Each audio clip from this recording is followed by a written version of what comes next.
वहीं अब बात करेंगे मॉनसून सेशन को लेकर, जो कि हो सकता है कि 21 सितंबर से शुरू हो जाए, लेकिन अभी तक कोई आधिकारिक रूप से पुष्टि नहीं की गई है। लेकिन कैबिनेट ने एलजी मनोज सिन्हा से सत्र की तारीखों की सिफारिश कर दी है। अब सिफारिश की समीक्षा के बाद औपचारिक रूप से सदन को एलजी मनोज सिन्हा बुला सकते हैं। सत्र के दौरान अहम बिल और जनहित के बड़े मुद्दों पर चर्चाएं होने की उम्मीद है, लेकिन अब देखना ये होगा कि आखिरकार इस मॉनसून सेशन की सत्र की शुरुआत कब होगी।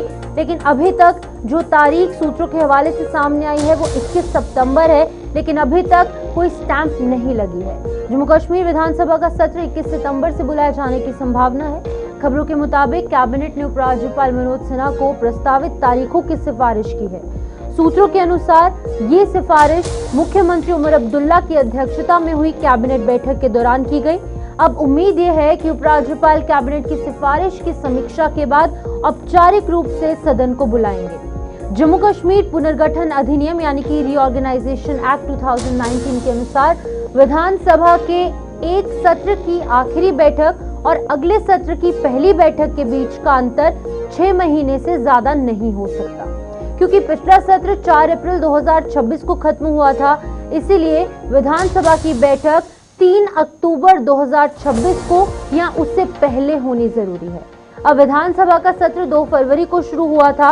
22 बैठकों के बाद 4 अप्रैल 2026 को इसका समापन हुआ और इसमें 27 मार्च को दोबारा शुरू होने से पहले एक ब्रेक भी शामिल थी। आने वाले सत्र में हम विधायी प्रस्तावों, सरकारी नीतियों, विकास से जुड़े मुद्दों और साथ ही साथ पूरे जम्मू और कश्मीर में शासन प्रशासन से जुड़े मामलों पर चर्चाएं होने की उम्मीद है। अब देखना ये होगा कि आखिरकार इस सत्र की शुरुआत कब होगी। लेकिन जैसे मैंने आपको बताया कि जम्मू कश्मीर रीऑर्गेनाइजेशन एक्ट के तहत एक सत्र से दूसरे सत्र के बीच में 6 महीने से कम का समय होना चाहिए, जिसके चलते कि अक्टूबर के महीने के पहले हफ्ते से पहले इस सत्र की शुरुआत होनी चाहिए। लेकिन अब देखना ही होगा कि कब तक इसकी शुरुआत होगी। इस जानकारी लेंगे हमारे सीनियर न्यूज एडिटर हमारे साथ ज्वाइन कर चुके हैं मिस्टर विनोद कुमार। सर, आपसे जानना चाहूंगी, इस सत्र की अभी फिलहाल जो फाइनल डेट है उसका ऐलान नहीं हुआ है, लेकिन जब होगा तो क्या लगता है कि क्या प्रशासनिक और राजनीतिक मुद्दे हो सकते हैं? मेन एजेंडा क्या रहने वाला है इस बार मॉनसून सत्र का? देखिए, कैबिनेट ने ये मंजूर किया है कि 21 सितंबर से ये सेशन होना चाहिए और कैबिनेट की सिफारिश जो है उपराज्यपाल मनोज कुमार सिन्हा के पास पहुंच गई है। अब मनोज कुमार सिन्हा क्या डिसीजन लेते हैं ये उन पे डिपेंड करता है, लेकिन ये कॉन्स्टिट्यूशनली मैंडेटरी रहता है। जैसे आपने भी बताया कि 3 अक्टूबर से पहले सत्र बुलाना लाजमी था। इसमें कोई कुछ नहीं कर सकता क्योंकि कॉन्स्टिट्यूशनली बंदिश है या कॉन्स्टिट्यूशनली रिक्वायरमेंट है। तो ये 21 सितंबर की डेट निकाली गई है और 21 सितंबर से कितने दिन तक चलेगा, कितनी सिटिंग्स होंगी, ये बाद में तय किया जाएगा क्योंकि इसका कैलेंडर बाद में बनेगा। मुद्दों की आप बात करें तो मुद्दे बहुत सारे हैं। अगर हम बात करें विपक्ष की, विपक्ष लगातार घेरेगा कि आपने बिजली पानी के वादे किए थे, जो मैनिफेस्टो में वादे थे, उन मैनिफेस्टो के जो वादे किए थे उनको फुलफिल क्यों नहीं किया जा रहा है। और सरकार डिफेंड करेगी कि हमें अभी तक स्टेटहुड नहीं मिला है, तो हम क्या कैसे कर सकते हैं। ये मुझे लगता है कि ये चलेगा। तो सर, क्या लगता है इस बार के चैलेंजेस क्या कुछ रहेंगे सरकार के सामने, जिन पर कि इस बार चर्चाएं होना बहुत ज्यादा इंपॉर्टेंट है? वरना जो जम्मू कश्मीर की जनता जिन्होंने चुनकर अपनी सरकार बनाई है वो कहीं ना कहीं एक बार फिर से आक्रोशित हो सकती है। देखिए, जनता में थोड़ा बहुत आक्रोश जरूर है कि जो वादे, यानी जिन मुद्दों पर हमने वोट दिया और सरकार बनाई और प्रचंड बहुमत से सरकार बनाई, लेकिन उन मुद्दों को फुलफिल नहीं किया जा रहा है। बिजली मुफ्त, बिजली सिलेंडर्स एंड ऑल दिस, वो फुलफिल नहीं हो पा रहे हैं। और दूसरा मुद्दा ये है कि जो आउटसोर्स किए गए हैं सरकारी जॉब्स, उसको लेकर के विपक्ष कहीं ना कहीं ग्रिल करेगी। विपक्ष एक वो मुद्दा जो मैनिफेस्टो में लिखा हुआ है उसको लेकर के सरकार को घेरेगी और सरकार कैसे उसका जवाब देती है ये सत्र के दौरान पता चलेगा। बिल्कुल सर, एक चीज इंपॉर्टेंट है क्योंकि भारतीय जनता पार्टी पूरे जम्मू डिवीजन से ऑलमोस्ट सभी सीटें जीतकर एक स्ट्रॉन्ग ऑपोजिशन के तौर पर वहां सदन में बैठेगी, जो सत्र है उसके दौरान बैठेगी।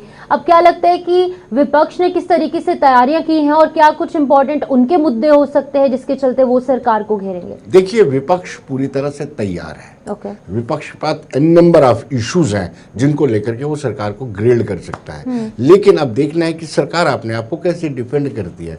उससे भी बड़ी बात यह है शिपन कि अगर अगस्त सितंबर 21 से पहले कैबिनेट का विस्तार होता है तो किन लोगों को अवसर मिलता है, किन लोगों को अवसर नहीं मिलता है, और क्या वो कितना रिजेंटमेंट शो करते हैं, ये भी बड़ा मायने रखता है। क्या विस्तार हो पाएगा? हालांकि अटकलें लगी हैं कि जल्द से जल्द विस्तार होगा, बड़ा प्रेशर भी है सरकार के ऊपर।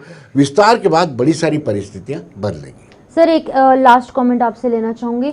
अब देखिए, हम पिछले कई सत्रों से देख रहे हैं 2 साल अक्टूबर में कंप्लीट हो जाएंगे सरकार को, लेकिन हमने हमेशा देखा है कि राजनीतिक मुद्दे और इन तमाम विधायकों के और सरकार और विपक्ष के अपने अपने मुद्दे उजागर किए जाते हैं, लेकिन पब्लिक ग्रीवेंसेस, पब्लिक इश्यूज को कहीं ना कहीं साइडलाइन कर दिया जाता है। तो इस बार क्या लगता है कि पब्लिक ग्रीवेंसेस को एड्रेस किया जाएगा, पब्लिक इश्यूज को रेज किया जाएगा और उन्हें कहीं ना कहीं हल किया जाएगा? देखिए, असेंबली का असल मकसद होता है कानून बनाना, और सेकेंड थिंग पब्लिक के ग्रीवेंसेस को एड्रेस करना।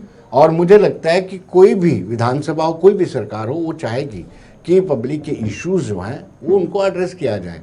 लेकिन होता यह है कि विपक्ष का रुख कैसा रहता है बिल्कुल सदन के अंदर। अब हम पार्लियामेंट का देख रहे हैं, आज भी पार्लियामेंट की कार्रवाई नहीं हो पाई है, 2 बजे तक स्थगित कर दी है। तो ऐसे अगर विपक्ष चलेगा तो फिर कार्रवाई नहीं हो पाएगी। मुझे लगता है कि दोनों सत्ता पक्ष और विपक्ष को सुचारू रूप से सदन के संचालन में भूमिका निभानी चाहिए, तभी पब्लिक से जुड़े मुद्दों को एड्रेस भी किया जा सकता है, उनका हल भी निकाला जा सकता है। ठीक है, बहुत बहुत शुक्रिया विनोद जी, ये तमाम अपडेट्स, ये जानकारियाँ और ये इंपॉर्टेंट इन्फॉर्मेशन आपने दर्शकों तक पहुँचाई।